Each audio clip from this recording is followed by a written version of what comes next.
Ratusan calon penumpang kereta rela antri panjang di stasiun Gambir, Jakarta Pusat demi merefund tiket perjalanan akibat dampak banjir di wilayah Pekalongan, Jawa Tengah pada Minggu siang.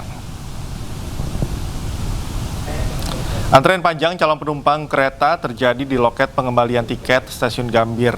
Ratusan calon penumpang memilih membatalkan tiket perjalanan kereta jarak jauh imbas dibatalkannya 10 perjalanan kereta api dari stasiun Gambir menuju sejumlah kota di Pulau Jawa.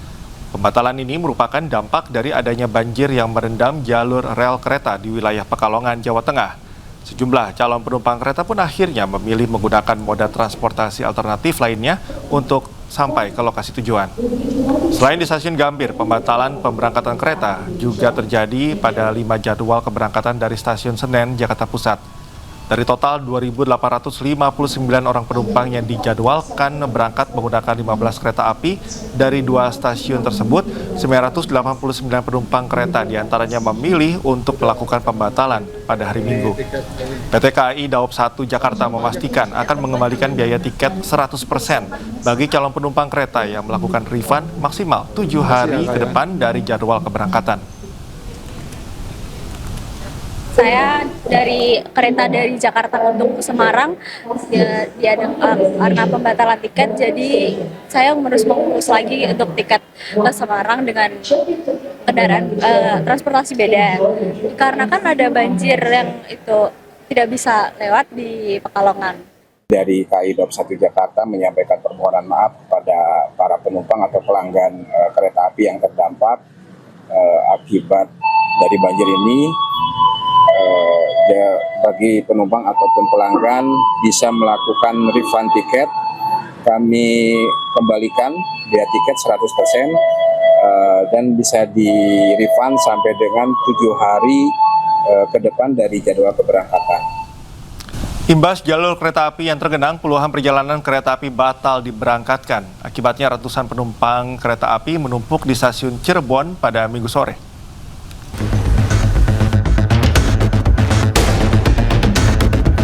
Hingga Minggu sore, kepadatan calon penumpang kereta api masih terlihat di stasiun Cirebon, Jawa Barat. Penumpukan terjadi imbas adanya kendala perjalanan kereta api akibat genangan air di sejumlah jalur di Daop 4 Semarang dan Daop 1 Jakarta. Demi menjaga keselamatan perjalanan, PT KAI melakukan rekayasa pola operasi. Sejumlah perjalanan kereta diputar ke jalur selatan menghindari lintasan yang tergenang, sementara puluhan perjalanan kereta api yang melintas di wilayah Daop 3 Cirebon dibatalkan. Untuk hari ini kereta yang dibatalkan ada 28 kereta yang melalui atau melintasi Daop 3 Cirebon. Dan yang diputar arah? Nah, untuk yang diputar arah dari jalur utara melalui jalur selatan ada 7 kereta api. Ini katanya sih ada banjir ya di Jakartanya itu, jadi ada delay juga keretanya mundur gitu sih. Mbak memilih pengembalian tiket atau ngambil keberangkatan lainnya? Mungkin lebih baik nunggu sih, nunggu kereta. Bagi penumpang yang terdampak, PT KAI melakukan pengembalian tiket 100%. Dan bagi penumpang yang tetap ingin melanjutkan perjalanan, bisa menggunakan kereta api berikutnya tanpa harus melakukan pembelian tiket lagi. Dari Cirebon, Jawa Barat, Mahardika, iNews melaporkan. Jalur kereta api Petak Pekalongan Seragi di Pekalongan, Jawa Tengah hingga Minggu sore masih terendam banjir. Meski bisa dilintasi, rangkaian kereta harus berjalan dengan kecepatan rendah dan ditarik dengan lokomotif khusus.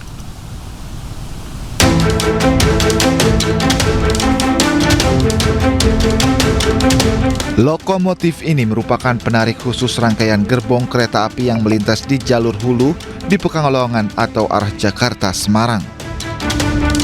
Sementara di jalur hilir atau Semarang-Jakarta, kereta sudah mulai bisa melintas meski harus ekstra pelan dan hati-hati. Rangkaian kereta yang melintas kecepatannya dibatasi di 5 hingga 20 km per jam. Sementara menurut petugas, banjir yang menggenangi rel di Pekalongan membuat 8 perjalanan kereta api terpaksa dibatalkan. PT KAI mencatat ada hampir 50.000 penumpang membatalkan perjalanan. Menyampaikan bahwa banjir kembali menggenangi di antara peta jalan stasiun Pekalongan, stasiun Seragi, tepatnya di kilometer 66+6/7. Akibat adanya genangan air di lokasi tersebut, hari ini ada beberapa perjalanan kereta api keberangkatan Daob 4 Semarang yang dibatalkan perjalanannya. Dari pantauan di lapangan, petugas terus melakukan perbaikan rel agar kereta api bisa melintas dengan normal. Dari Pekalongan, Jawa Tengah, Suryo Soekarno, iNews melaporkan. Pemirsa, 6 orang penambang emas asal Kampung Anyar Uruk, Sukajaya, Bogor ditemukan tewas di dalam lubang berasap. Dua diantaranya berhasil dievakuasi dan sudah dimakamkan, sementara 4 lainnya masih dalam pencarian.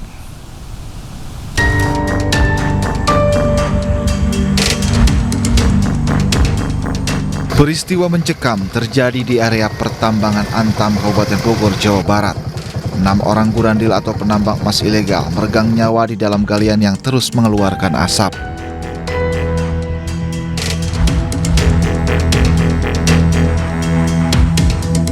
Seluruh korban merupakan warga Kampung Uruk, Sukajaya, Bogor. Dari ke-6 korban, 2 diantaranya sudah dievakuasi dan dimakamkan. Menurut pihak keluarga, korban terakhir kali berpamitan pada Senin 12 Januari 2026 dengan alasan bekerja di gunung. 11 orang. Menurut setelah 5 yang dirawat di rumah sakit Jogja. Informasi terakhir yang masih ada di lubang ada berapa? Ada 4 lagi. Hingga saat ini, petugas masih berusaha mengevakuasi para korban. Sulitnya medan dan kendala cuaca serta masih banyaknya kepulan asap menjadi kendala bagi petugas untuk evakuasi para korban. Dari Bogor, Jawa Barat, Wildan Hidayat, iNews melaporkan. Penyerahan SK Menteri Kebudayaan di Keraton Solo diwarnai keributan. Salah satu kerabat Keraton Solo mengajukan keberatan atas SK dari Menteri Kebudayaan tersebut.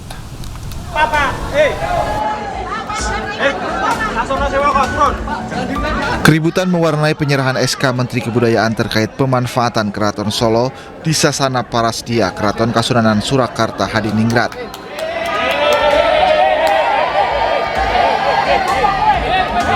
Keributan berawal saat adanya interupsi kerabat Keraton Solo GKR Panembahan Timur Rumbai-Rumbai. GKRP Timur menyampaikan keberatan terkait SK dari Menteri Kebudayaan tersebut.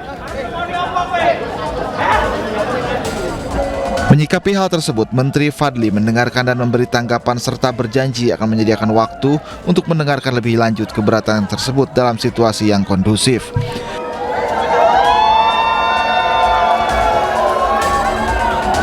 Meski demikian, sempat terjadi keributan dan acara terhenti. GKRP Timur pergi dari Sasana Parasdia dan acara dilanjutkan dengan penyerahan secara simbolis sampai selesai. Dari Solo, Jawa Tengah, Septiantoro, iNews melaporkan.